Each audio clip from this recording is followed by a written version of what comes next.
Hello and welcome to Teen Tuesday. My name is Natalia and I'm here to just tell you about a bunch of books I want to read sooner than later.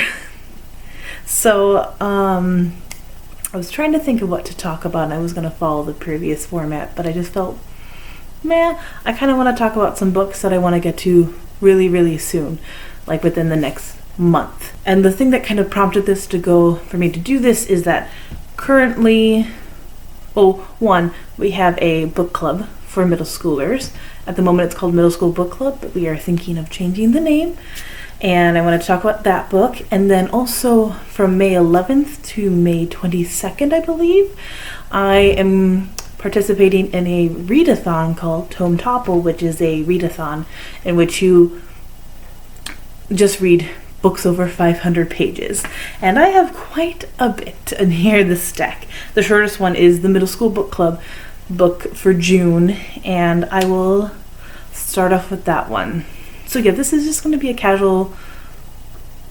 casual. I'm home videotaping this, and just me talking about some books that I am, or some I just started, or some that I really want to get to very soon. Oh, really quick before I start, I'm gonna, down below, I'm gonna put down how you can get a hold of these books, whether through Libby, Overdrive, Hoopla, or through curbside pickup at the library. So let's get started.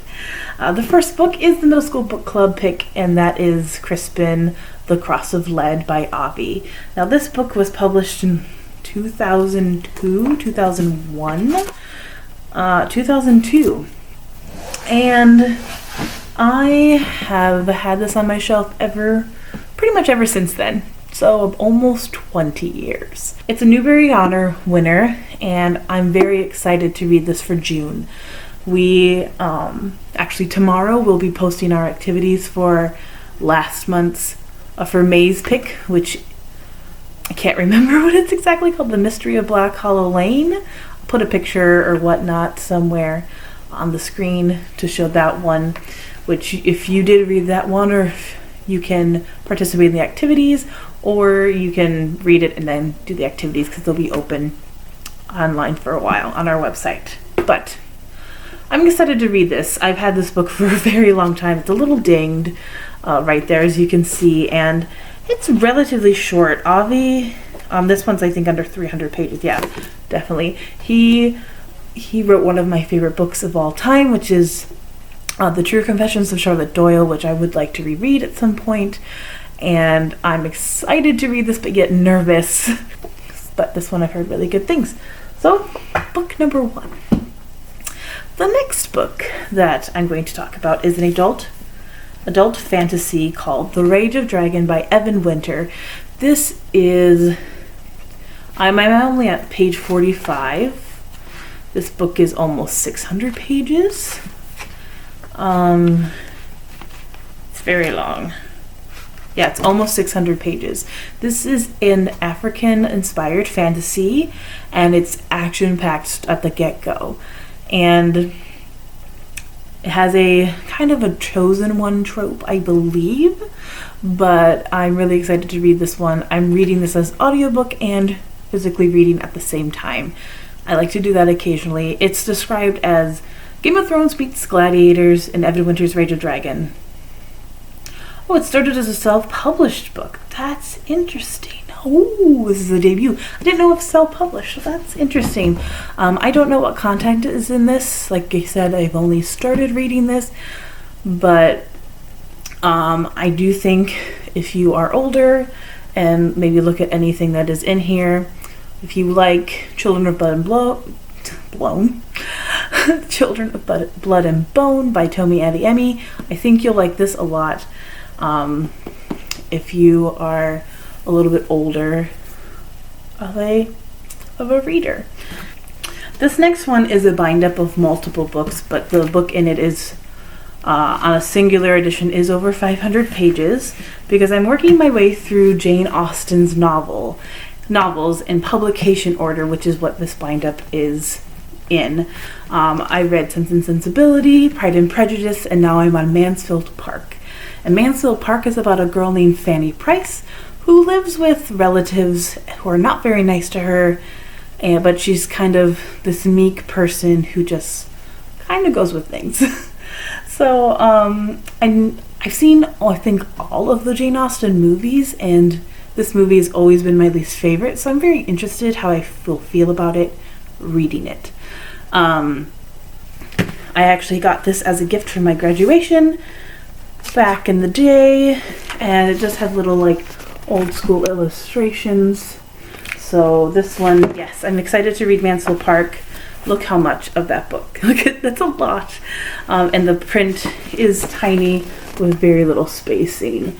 So I'm also going to be reading and audiobooking this, because you can get, I own it. I own the audiobook on this one, and you can get it for relatively quickly on any of our digital websites. So the thing I'm most excited about reading through Jane Austen's work is how much I will feel about the between the movies and the books. For example, Sense and Sensibility, I felt the same. I love the movie, I love the book. In Pride and Prejudice, I love the movie, and I love the book a little bit more, especially at the end. At the end, it kind of made me realize why people like Mr. Darcy. I always thought Mr. Darcy was like, why does everyone love Mr. Darcy? I'm more of a give me Mr. Nicely sort of girl. But at the end of the book of Pride and Prejudice, I understood why people loved Mr. Darcy. I don't know why. It's just the way she wrote it. And then I have two more. The two that I must get to sooner than later. And that is the sequel to A Curse So Dark and Lonely, which is A Heart So Fierce and Broken. And then the UK title is Journey Under the Midnight Sun, but the American title is Under the Midnight Sun, so there's no journey. But these two, I've waited too long to read. This one only came out in January, so that's saying something.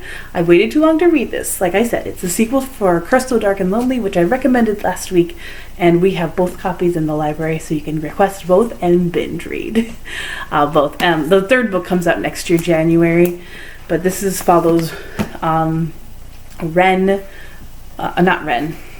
Gray, Ren's guard / friend after stuff happens, and somebody else. But I'm just really excited. Gray's my favorite, and I need to read it. And then this one is Journey Under the Midnight Sun by Keigo Higashino. And Keigo Higashino is one of my favorite Japanese authors, especially Japanese mystery authors. He doesn't have a ton of stuff translated into English, which is such a pity. And this one is another almost 600-page book, closer to 550, and it takes place over 20 years, where this was, I think, there's a murder, and this detective thinks somebody did it, and it's like becomes his obsession. So, and this cover is like so mysterious and creepy. So I really want to read this. It's like every time I'm afraid to read a Keigo Higashino because I'm afraid it's not going to be as good as the last one I read, I'm not disappointed. So I don't know what's taking me so long. This is just a nothing. This is no post-it note. This is just one that I am waiting to read, but I just need to read it. Just need to read it. So, yes. So that is my stack of books I want to get to as soon as possible. I hope to read a lot during this readathon of Tome Topple. We'll see.